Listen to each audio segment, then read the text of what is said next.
જય માતાજી મિત્રો, આજે ખેરાલુ તાલુકાની અંદરમાં ગામ નોરતોલની અંદરમાં માજી એકલા રહે છે.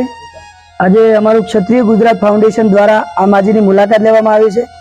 માજીનું નામ છે ઠાકોર મોતીબેન ચેનાજી. તો ક્ષત્રિય ગુજરાત ફાઉન્ડેશન ખેરાલુ ટીમ દ્વારા આ બેન માજીને કરિયાણા કીટ આપવામાં આવી છે. તો તમામ મિત્રોને વિનંતી, તમે પણ આ માજીની કરો એવી તમામ મિત્રોને વિનંતી. જય માતાજી, જય મોગલ.